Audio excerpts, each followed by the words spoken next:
No one in Latin America knows this is happening, and I think that's very significant.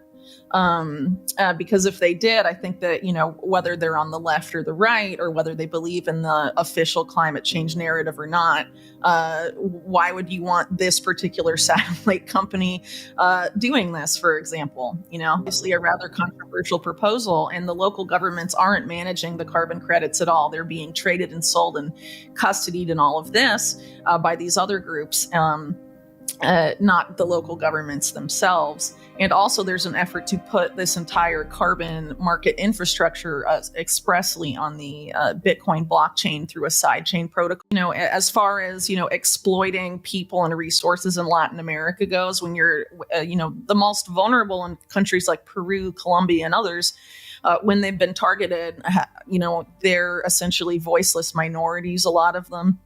And they have no way to really, negotiate or, try and protect what's theirs. And oftentimes, the militaries will be brought in against, these relatively vulnerable and voiceless people for the benefit of multinational mining corporations, for example.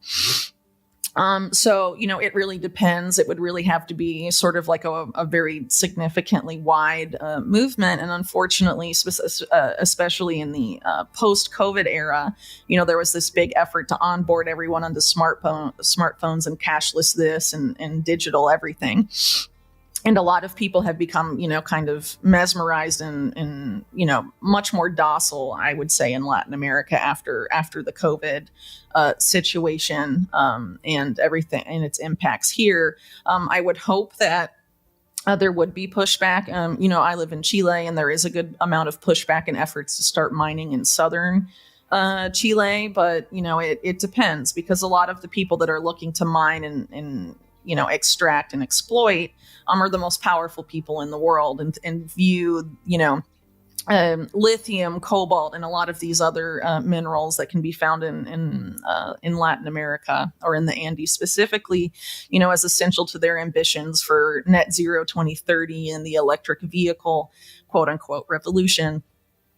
There's efforts to create all sorts of new financial projects under the guise of conserving nature or combating climate change, which are basically about, securitizing the natural world. I've written about this before in the context of natural asset corporations, but there's efforts to also create things like old growth forest bonds and all sorts of things like that. And the goal is to have it all be on blockchain and, tokenized so they can be easily traded.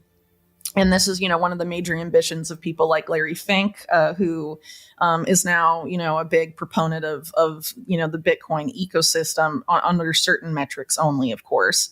And is also promoting the need to put literally every financial product on blockchain, so that it can be easily tradable and give it, a unique digital ID. So it's all part of this system that's been created, under the guise of, under the auspices of the UN, for example. But there's a lot more going on here as well. There's like efforts also by the UN, the World Bank, and some of these other groups to institute what they call a climate wallet that would interface with digital ID and a presumed, CBDC digital wallet and have it interface with this carbon credit system.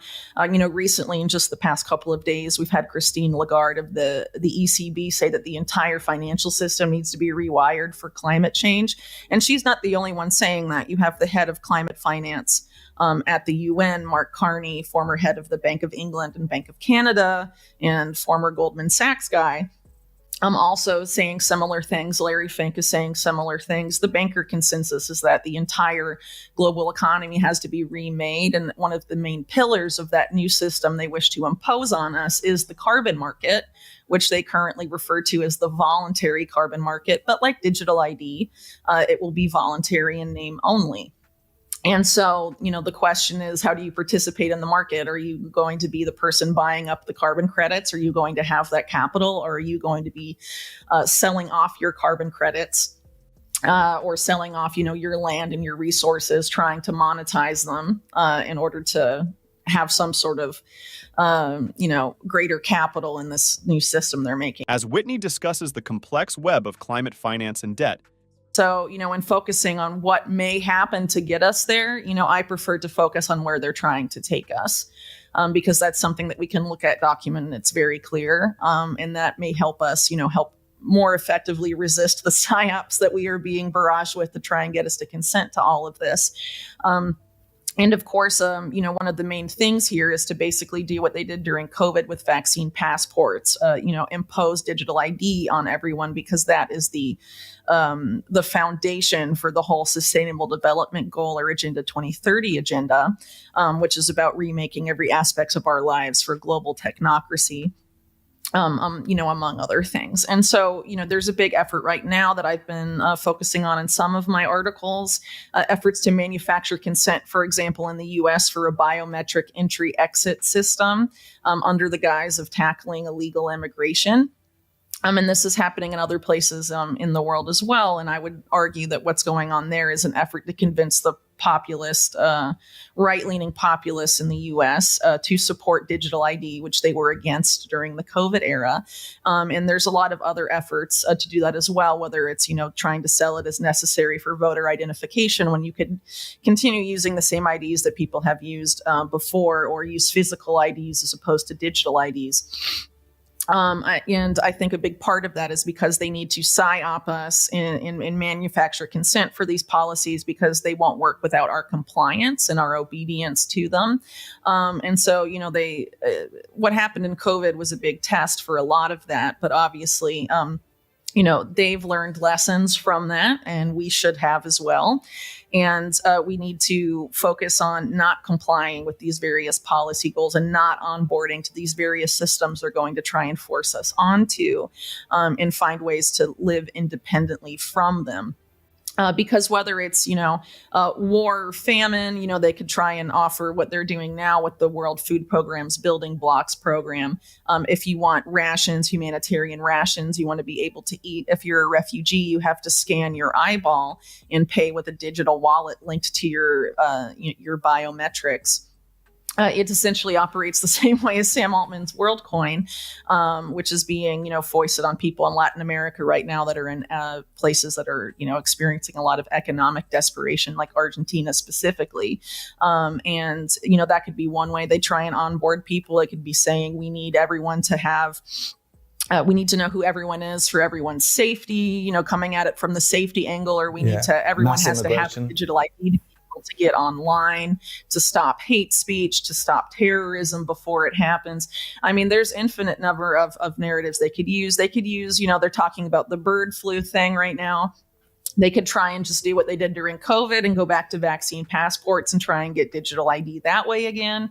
I think they're considering that if one of those doesn't work, maybe they'll do all three or do more. But ultimately, the goal is to get us onboarded to digital ID. So we should keep our eyes on that and resist that at all costs and refuse to comply, regardless of the justification or the selling points or the psyops.